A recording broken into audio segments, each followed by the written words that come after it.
Hi, my name's Megan Lawrence, and I'm the Senior Accessibility Evangelist at Microsoft. And I want to talk a little bit about accessibility in gaming. So, I always like to ground in the fact that 1 in 5 people have a disability today. Sometimes it's called the largest minority, but I prefer to think of it as just the fabric of society. Because the good news is, if you don't have a disability yet, don't worry, you will. We are all aging into a disability, and I know many of us, including myself, have had the experience of having a temporary disability, like breaking an arm, a leg, having eye surgery, which really changed the way that we interact with the world around us, whether that's the physical world or the digital world. So that's one of the reasons that we are putting disability and accessibility at the heart of the way that we design our technology. Because when we do, we're going to make sure that we meet the needs of people with permanent disabilities. So imagine that you have limited reach or strength. I myself have fibromyalgia, which is a chronic pain condition. And so I can't sit and type at the computer all day long. So something like speech to text becomes incredibly important for me to be able to write an email or a document with my voice. But imagine that, in fact, you have broken your arm. That becomes a great tool for you while you're healing. But I just prefer to think of this as great modern technology, right? This is about having flexible technology that certainly meets you where you are when you need it. So maybe you just prefer or like to write with your voice, or you want an alternative to using a keyboard, or you prefer to have something like emojis to express yourself. Again, thinking about how somebody with a disability will interact with technology really opens up the world to thinking about the ways that everybody can more easily use the tools that they need and want to. Now, during COVID, I have been thinking deeply about what it means to create cultures of inclusion while so many of us have been at home. And I realized that communities are more important than ever, right?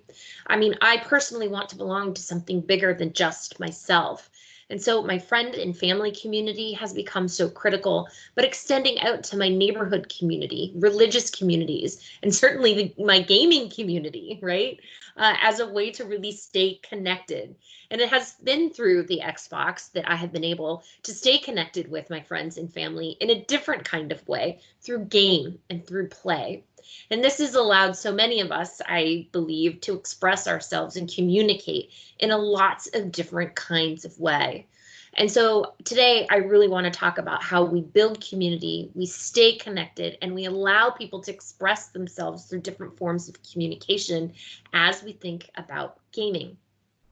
Now, we wanted to make sure the gaming was truly going to be accessible for everybody and really available. And that's one of the reasons that we developed the Xbox Adaptive Controller. Now, I want to show that to you here. The Xbox Adaptive Controller allows you to really customize your gaming environment. It allows you to use things like switches. You can use your foot. You can use a variety of types of different devices plugging all in to really create that environment that's going to work great for you. Because one of the things I love about being human is that we are all so different, but that difference can be met through collaboration and community when we create great tools that allow people to customize and use what they need and want. Now, one of our gamers said it was an amazing experience to be handed back that controller that they never thought that they would be able to hold again. And he says that the whole gaming industry really needs to take this lesson to heart and understand that a large minority of gamers really do have a disability. Now, gaming for self-care is something that I think about a lot. We know that mental health is the #1 disability in the world today, and that about 83% of us will have a diagnosed mental health condition at some point in our life. And that certainly is me. I have an anxiety disorder. And that's not just about the way that it affects my home life, but it's also the way that this shows up in my professional life. and that we see about $1 trillion is lost to anxiety and depression in lost productivity. And so taking care of ourselves is incredibly important, and gaming is one of the ways that many of us do that. It's a great way to connect with people, to get the downtime we need, to really honestly just de-stress. But we recognize during COVID, when so many of us are at home, either working from home or staying home more often to take care of our personal health and the health of others, that this is a great way to reduce isolation by jumping on and playing with our friends and really using fun as a way to make sure that we're not only taking care of ourselves, but we're really expressing ourselves. Now, I think that one of the most important ways that we can reduce the bias and stigma that we still see around mental health is through great storytelling. And so having more characters with mental health disabilities in titles is an important way to really begin to talk about and be open about mental health in our gaming communities. And it's encouraging to see titles like Hellblade doing that in a really authentic kind of way. But it's not just about characters with mental health disabilities. It's really about how we ourselves are building our own mental health hygiene and routines to take care of ourselves.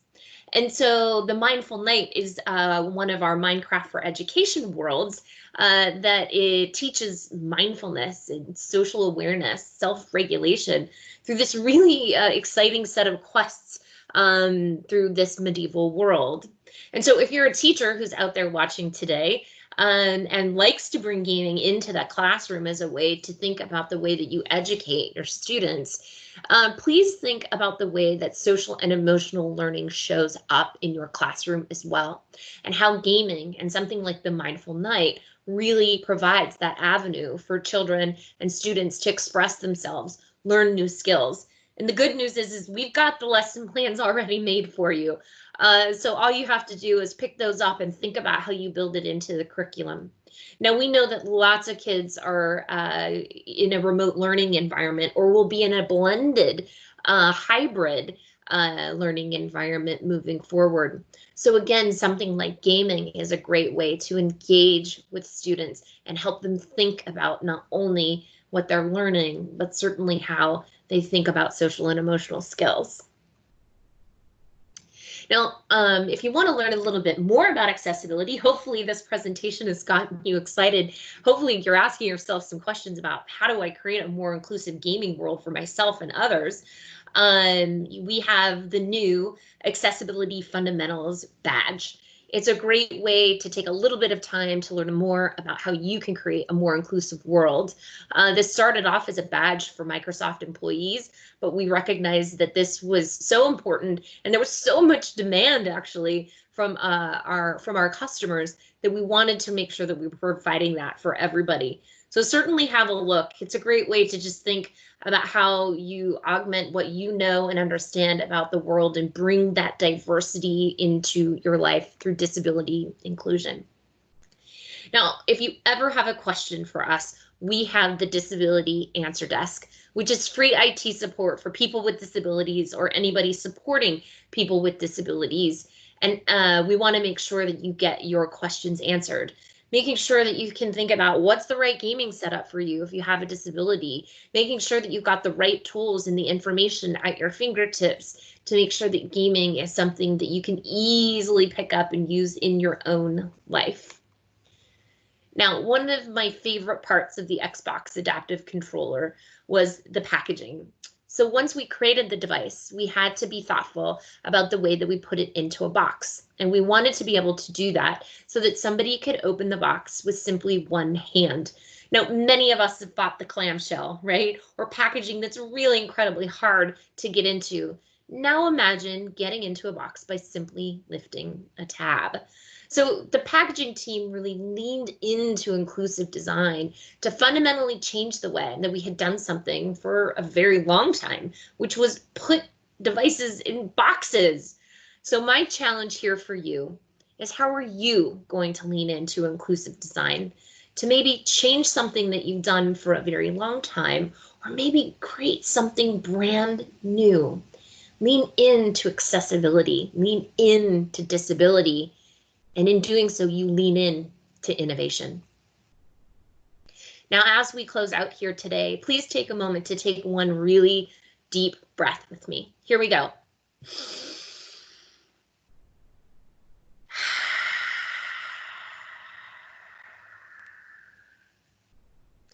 Simply remember to breathe. It signals to our nervous system to relax. And we know from research that it reduces anxiety, depression, and stress. And this is just a really great way to become a little bit more alert by getting oxygen into the system. So as you game and as you connect with your friends, don't forget that it's also good to disconnect. We all have to walk away from our devices to really recharge and get the downtime that we need. Thank you so much for having me here today. It's been such a pleasure to have this opportunity to talk a little bit more about accessibility, disability, and gaming here at Microsoft. Have a great day, and I look forward to hearing and talking to you again soon. Bye-bye.